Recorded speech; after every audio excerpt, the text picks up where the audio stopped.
see how this works. Let's go. Let's go. Hey, what's up, guys? Welcome to Presenting to Sellers in the Flip Your Life course. We're going to jump right into it. In this video, we're talking about how to present to sellers and the mindset when you go into a seller's appointment. Presenting to sellers. Here's a couple key notes that you have to remember when you're presenting to sellers. First off, you got to be familiar with the area of the house, understand the market, the home style, the pros and cons of each property. Just know your market. You got to do the market research. Have the research to support your strategies, comps, basic market data analysis, basic market analysis. Supply and demand, appreciation, depreciation in the market. So those are the main things when you go into the seller appointment. Literally print out your purchase agreement, print out your borrower's authorization form, and get in the right mindset to actually present to sellers. When you're sitting in front of the seller, it's important to build rapport and relax. The seller is likely more nervous than you, unless it's your first time. We're always nervous the first time. Wink, wink. It's important to build out rapport. Now, you have, through your course, through this course, through podcast, you've obtained the knowledge to actually assist the homeowner out. So it's important that you provide solutions for the homeowner. Next is you got to inspect the property. This is crucial, especially if this is the first time you're walking into the house. Ask the seller questions like, oh, I see some water damage on the roof. What happened there? Oh, I see there's a hole in here. What happened here? Ask the seller questions, take your time, and then sit down and discuss it. Typically what I do when I walk into the property, I don't really talk about the property. I ask them about their day. I ask them about how they're doing. How long have they lived here? You just want to build rapport. You want to create a relationship with this person. Then assumptions. We are assuming you've already done qualifications with the seller, so you know exactly what you're looking for. In this particular purchase agreement, I already know what the property looks like. I already know the square footage, and I kind of already have a mindset on what I'm going to offer when I go to the seller appointment. This is important, guys. You got to do your homework. You got to do your research and show up prepared. If you want to treat this like a business, you got to show up super prepared. Be prepared for the meeting and present your offer and purchase price.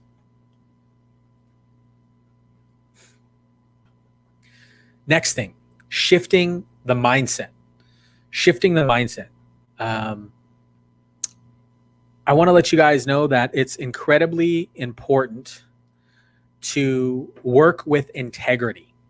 This is not equity scheming. Like, yo, you're not trying to rip old people from the equity of the house.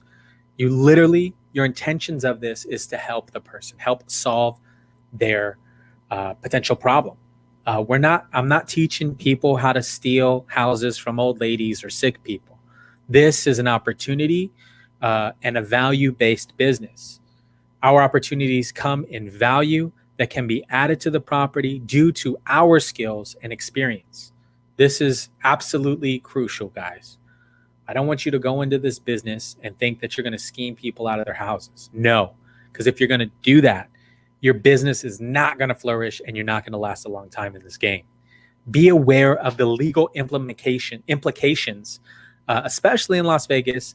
We have a distressed homeowner law and a senior protection law. So you got to be aware of all those things, especially when you're looking at that, at those type of homes.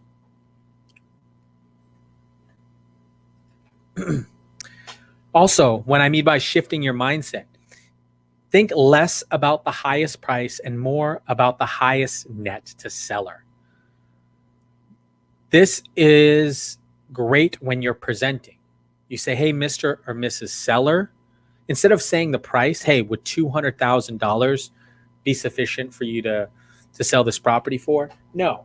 Ask about their mortgage amount. Hey, so there's $50,000 left on their mortgage. Hey, would $50,000 be sufficient once we close this transaction for you to walk away with? Is that something that you're open to? How much the seller takes away from the closing is often more important than the final price. Just in that previous example, like I gave you, create value in the equity position. Say, hey, if we were to close this and you were to make $60,000, would that be something that you're open to? Think more about what is actually of service to the seller. What does the seller want? The highest price, no matter what. Fast cash with no work, or somewhere in between. What does the seller actually want? That is where your rapport building comes in. This is important. You got to ask the important questions. Hey, let's say we close on this, Mr. and Mrs. Seller, and you make $200,000. What are you going to do with the $200,000? Where are you going to put it? Maybe they can be a potential moneylender for you, because if they don't know where to put it, or maybe they don't want the lump sum money, because some sellers don't want the lump sum money. They want monthly increments, especially if they're older. Hey, Mr. and Mrs. Seller, if I can get to the price that you want, would you be open to payments, or would you be open to a creative option? Solve sellers' problems. When we ask good questions and build good rapport, we can solve the actual problem these sellers have. Price is only one tool available to us. There are a lot of other different type of tactics. Some sellers just want to get out the house. Some sellers just want to alleviate the problem. So this is why it's important to ask these powerful questions. Hey, what got you selling? Hey, this, that, or the other thing. 3 tactics on making a deal: price, terms, and creative solutions. What combination needs to happen to make things work?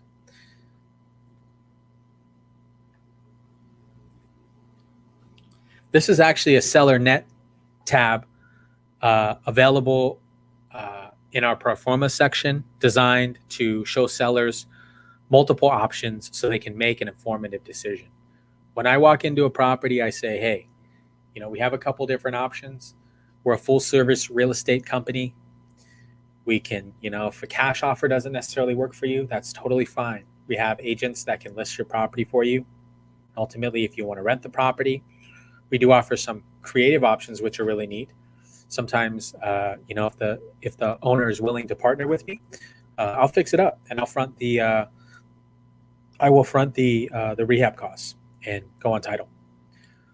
So you got to make informed decisions, provide them with the information to empower them. Because when you empower the seller, this is how they're able to make the decisions. Not by you trying to trick them on what you're doing.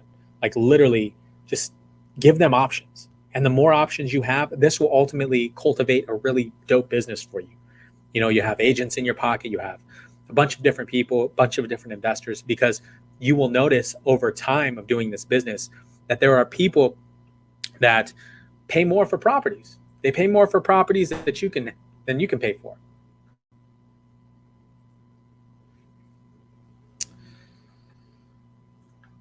Understanding the seller net tab. Seller price is section 6.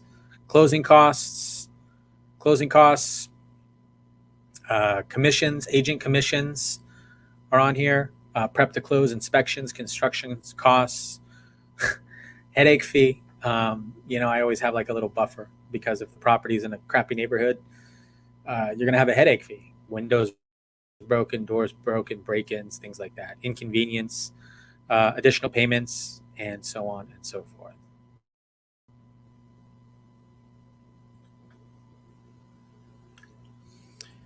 So here's where we're wrapping up for this section.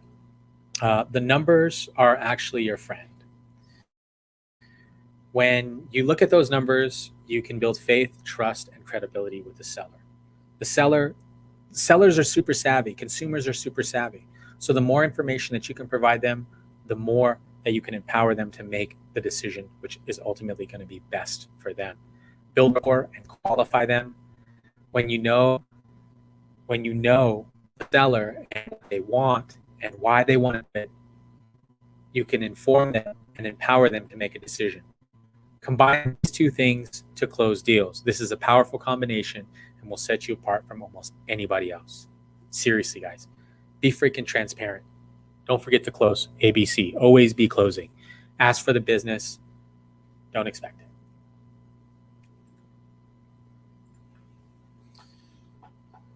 So that is our section on presenting to sellers. The next section is actually going to be presenting to buyers. We'll see